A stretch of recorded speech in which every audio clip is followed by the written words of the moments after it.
सरफरोशी की तमन्ना अब हमारे दिल में है।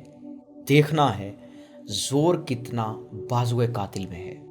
डिस्कवर विजडम चैनल की the secret of personality series में एक मर्तबा फिर खुशामदीद।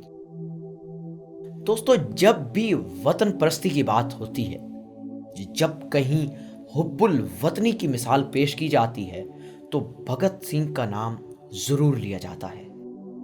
भगत सिंह पंजाब का वो नौजवान था जिसने हंसते हुए फांसी के फंदे को चूमा था और अपनी जान जाने आफरीन के हवाले कर दी थी। जब तक आज़ादी की तारीख में भगत सिंह का नाम ना आएगा, तब तक तारीख मुकम्मल नहीं हो सकती।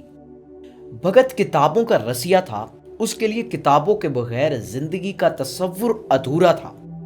उसने अपनी फांसी से कबल अपने वकील और दोस्त से भी यही इल्तिजा की थी कि जेल में उसे किताबें हर सूरत पहुंचती रहें। भगत सिंह ने द्वारका दास लाइब्रेरी में मौजूद इनकलाबी अफकार की तमाम किताबें कंगाल डाली थी। भगत ने इनकलाबी फलसफों को खुद पढ़ा और समझा था। वसी मुताला ने उसे अक्लमंदाना सोच, पुरअसर दलाइल और तरगीबी मुहारतों से लैस कर दिया था। जिस दिन उसे फांसी दी जाना थी, उसी दिन उसके वकील ने उसे इनकलाबी लेनिन किताब पेश की। जब जेल का द्वारका उस तक फांसी का पैगाम लेकर कोठरी में आया, तो वो यही किताब पढ़ रहा था।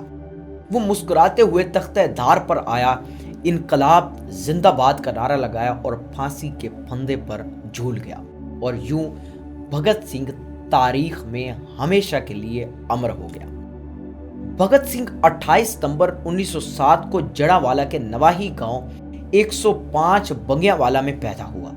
उसके वालिद का नाम किशन सिंह जबकि वालदा का नाम विद्यावती था। भगत सिंह को इनकलाबी और तरक्की पसंद नजरियात गोया विरसे में मिले थे, क्योंकि उसका वालिद किशन सिंह और चचा तहरीके आज़ादी के सरगर्म कारकुन थे और इसके दादा अर्जुन सिंह भी भारत की सियासत में सरगर्मी से हिस्सा लेते थे, जो हिंदू आर्य समाज पार्टी के रहनुमा के तौर पर जाने जाते थे।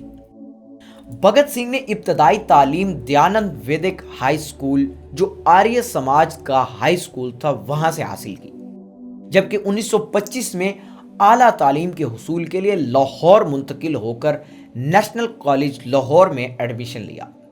भगत सिंह ने बहुत कम उम्र में ही कई तरक्की पसंद तंजीमों और आज़ादी के लिए जिद्दोजहद करने वाली सियासी जमातों की रुकनियत हासिल कर ली, जिनमें communist party of India, Republican association, Kriti Krishna party, नौजवान भारत सभा, ब्रिटिश समाज मुखालिफ वगैरह शामिल हैं। इस नौजवान ने अमली सियासत का आगाज 12 बरस की कम उम्र में 1919 में मेला विसाखी के मौके पर अंग्रेज सरकार के नाफिज करदा रोल्ट एक्ट के खिलाफ, जो कि एक काला कानून था, उसके खिलाफ किया। इस कानून के मुताबिक किसी भी शहरी को मुकदमा चलाए बगैर हिरासत में लिया जा सकता था। इसके खिलाफ जलियांवाला बाग में होने वाले एहतजाज में शिरकत करके भगत सिंह ने अपनी अमली सियासत का आगाज किया। इस एहतजाज में जनरल डायर ने शुरका पर गोली चलाने का हुक्म सादिर किया और देखते ही देखते सैकड़ों अफराद को मौत के घाट उतार दिया गया। ये नौजवान अंग्रेज साम्राज्य के जुल्म के खिलाफ एक जोरदार आवाज बनकर सामने आया। भगत सिंह नौजवान इनकलाबी अंग्रेज साम्राज्य से आजादी की कोशिशों के दौरान कई बार गिरफ्तार किया गया, लेकिन वो किसी भी कीमत पर अपने नजरियात को बदलने से इनकारी था।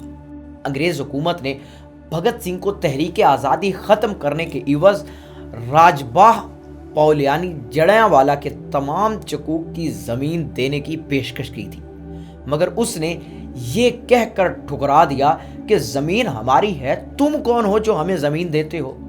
तुम बर्रे सगीर को छोड़ दो। मेरी जिद्दोजहद लोगों के हुकूक और धरती की आज़ादी के लिए है, अपने मफाद के लिए नहीं।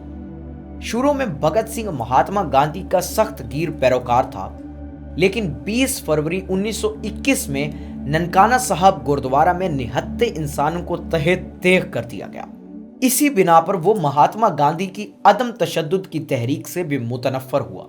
उसका मानना था کہ گولی کا جواب گولی سے ہی دیا جا سکتا ہے۔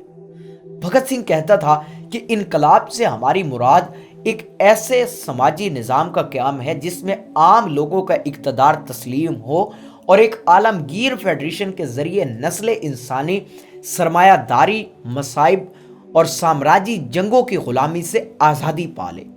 ہندوستان کی تقسیم اور آزادی کے بارے بھگت سنگھ کا کہنا تھا کہ ہمیں آزادی نہیں چاہیے، ہمیں ایسی آزادی بالکل نہیں چاہیے جہاں انگریز حکمرانوں کی جگہ مقامی اشرافیہ لے لیں، ہمیں ایسی آزادی بالکل نہیں چاہیے جس میں غلامی اور استحصال پر مبنی بوسیدہ نظام قائم رہے۔